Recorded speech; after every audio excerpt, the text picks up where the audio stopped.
एक छोटे से गांव में मदन अपनी पत्नी और बेटे के साथ रहता था।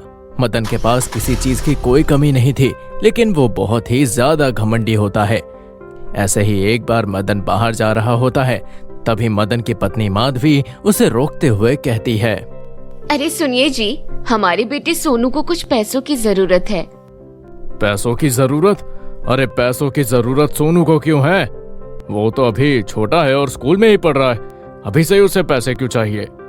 स्कूल में कुछ काम है। सोनू वैसे भी तो कभी पैसे मांगता ही नहीं है, अब उसे जरूरत है कुछ पैसों की, तो हमें बिना सोचे समझे देना चाहिए ना अपने बच्चों को। हमें? अरे तुम हमें कैसे कह सकती हो? पैसे तो मैं कमाता हूँ, दिन रात मैं घटता रहता हूँ और तुम बड़े आराम से घर पर ही पड़ी रहती हो। जी। चुप रहो तुम, अपना मुंह बंद रखो। और कोई पैसे वैसे नहीं मिलने वाले सोनू को। पैसे पेड़ पर नहीं उगते हैं।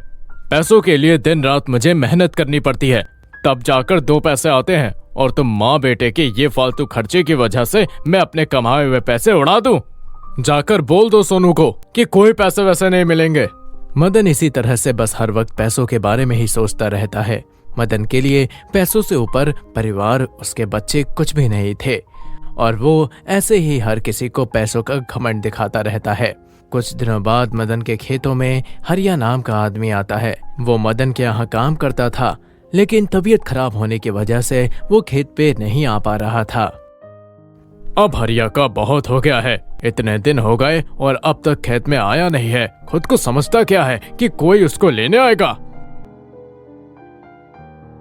अरे ओ हरिया, कहाँ है? बाहर आ। मालिक, उनको बहुत बुखार है, वो अभी दवाई खाकर सोए हैं। तो मैं क्या करूं? मेरे खेत की देखभाल कौन करेगा? पैसे चाहिए तो अभी के अभी मेरे खेत में काम करने आना ही होगा। वो अभी कैसे आ सकते हैं? मालिक, आप तो इतने बड़े हैं, आपके पास किसी चीज की कमी नहीं है। आप हमारे हालात समझने की कोशिश कीजिए ना। अभी उनकी तबीयत खराब है, वो कैसे आएंगे?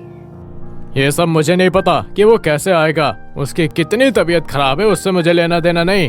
मुझे बस इतना पता है कि मेरे खेत में मुझे हरिया चाहिए। हरिया, ओ हरिया, सुन रहा है ना? अरे मालिक, आप यहाँ? जब तुम अपनी जगह पर नहीं आओगे तो मुझे यहाँ तो आना ही पड़ेगा ना। चलो मेरे खेत में और सब फसल को पानी दो। मालिक, मेरी तबीयत बिल्कुल भी ठीक नहीं है, आप मुझे 2 दिन का समय दे दीजिए। अच्छा, तेरी तबीयत तो 2 दिन में ठीक हो जाएगी, लेकिन मेरी फसल का क्या होगा? मुझे तेरे कोई भी बहाने नहीं सुनने। तो अभी क्या अभी मेरे खेत में चल रहा है कि नहीं? अगर तू नहीं आएगा तो मैं तुझे काम से निकाल दूंगा। अरे नहीं नहीं मालिक, आप मुझे काम से मत निकालिए, मैं अभी चलता हूँ। आपकी तबीयत बिल्कुल भी ठीक नहीं है। डॉक्टर साहब ने कहा है आपको आराम की जरूरत है। फिर आप काम के लिए क्यों जा रहे हैं? आराम करिए ना घर पे। तुम्हें तो पता है सीमा, मुझे कितनी मुश्किल से ये काम मिला है, और अब अगर ये भी काम नहीं रहेगा तो हमारे लिए कितनी मुश्किल हो जाएगी।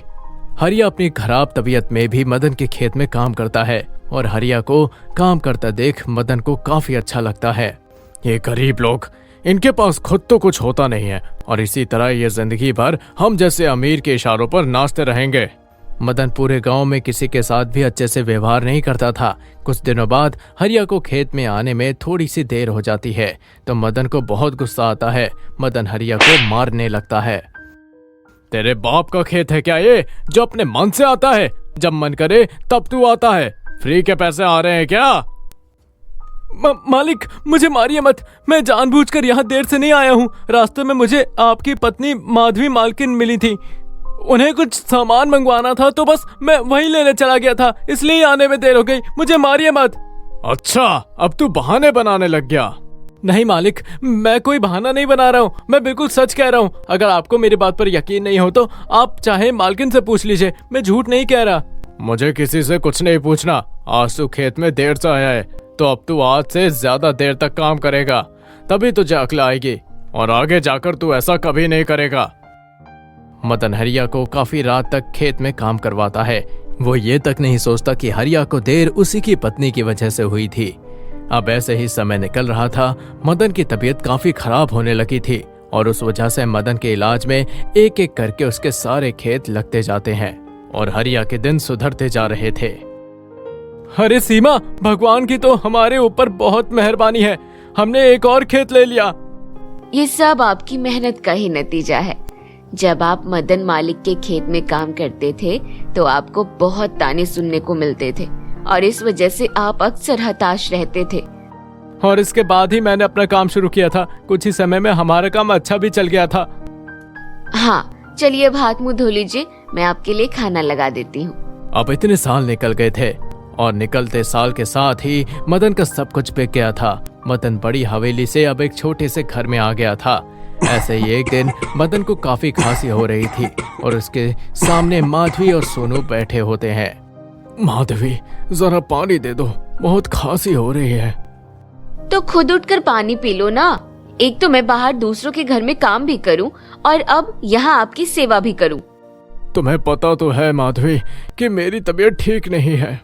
मुझे कुछ नहीं पता और ना ही मुझे कुछ पता करने का मन है। पानी पीना है तो खुद उठो और पी लो। माँ, अब बहुत हो गया है, मैं अब इस गांव में नहीं रह सकता। क्या हुआ बेटा, तुझे अब यहाँ क्यों नहीं रहना? माँ, यहाँ गांव में रखा ही क्या है, अब तो हमारे पास पैसे भी नहीं है। मेरे एक दोस्त ने शहर बहुत अच्छी नौकरी बताई है और मैं सोच रहा हूँ कि अब हम लोग शहर चले जाएं। हम? हाँ, हम, आप और मैं। पापा का क्या है, वो यहाँ पड़े रहे। मुझे तो अपने बारे में सोचना ही पड़ेगा ना। यहाँ कुछ नहीं होगा हमारा, हमें शहर जाना चाहिए। हाँ, तू सही कह रहा है, तुझे जैसा ठीक लगे। और मैं यहाँ अकेले कैसे रहूंगा? पापा, आपको दवाई तो खानी है ना, तो आप खा लेना। मैं और माँ शहर जा रहे हैं, आप यहाँ अपना ख्याल खुद रख लेना। मैं आपके पीछे अपनी जिंदगी तो नहीं खराब कर सकता ना। मदन की खराब तबीयत में भी उसकी पत्नी और बेटा उसे अकेला छोड़कर चले जाते हैं। मदन अब बस छोटे से घर में अकेले ही रहा करता था। मदन अब खाना पीना सब खुद ही करता था। एक दिन मदन देखता है कि खाने को राशन भी नहीं है। अरे, घर में तो राशन भी नहीं है। हरिया से कुछ पैसे की मदद मांग लेता हूँ, वो मेरी मदद जरूर करेगा। मदन जैसे तैसे हरिया के घर जाता है, जहाँ हरिया कुर्सी पर बैठा होता है। मदन को देखकर हरिया कहता है, अरे मदन, तुम यहाँ?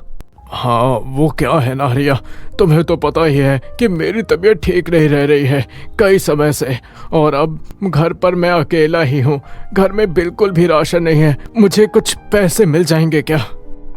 हाँ हाँ, बिल्कुल मिल जाएंगे। आज तुम्हारे ही सारे खेत मैंने खरीद रखे हैं, तो मैं तुम्हें पैसे देने से कैसे मना कर सकता हूँ?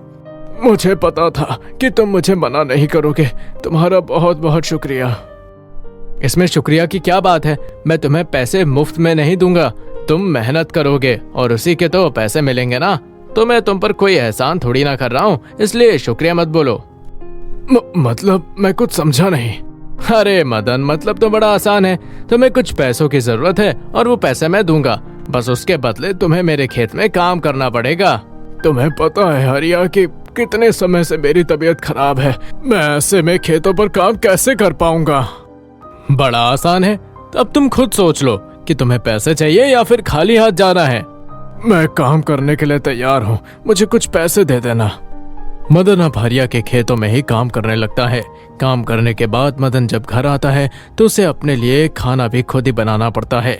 ये सब देखकर मदन को अपने पुराने बर्ताव की याद आने लगती है और रात के समय जब मदन घर में अकेले बैठा था तो खुद से कहता है, ये सब मेरा ही किया धरा है। पहले मैंने अपने बेटे से, अपनी पत्नी से, हरिया से, किसी से भी प्यार से बात नहीं की, किसी की परेशानी नहीं समझी, और इसलिए आज जब मेरी हालत ऐसी है तो भी मैं अकेला ही हूँ। इसलिए ही कहते हैं, जैसी करनी वैसी भरनी। मैंने पहले काम ऐसे किए हैं जो मुझे अब भरने पड़ रहे हैं। मदन को अपनी गलती का एहसास हो गया था, लेकिन अब काफी देर हो चुकी थी। तो दोस्तों, इसलिए ही कहते हैं कि कुछ भी ऐसा काम मत करो जो आगे चलकर आपको वही दिन देखने पर मजबूर कर दे।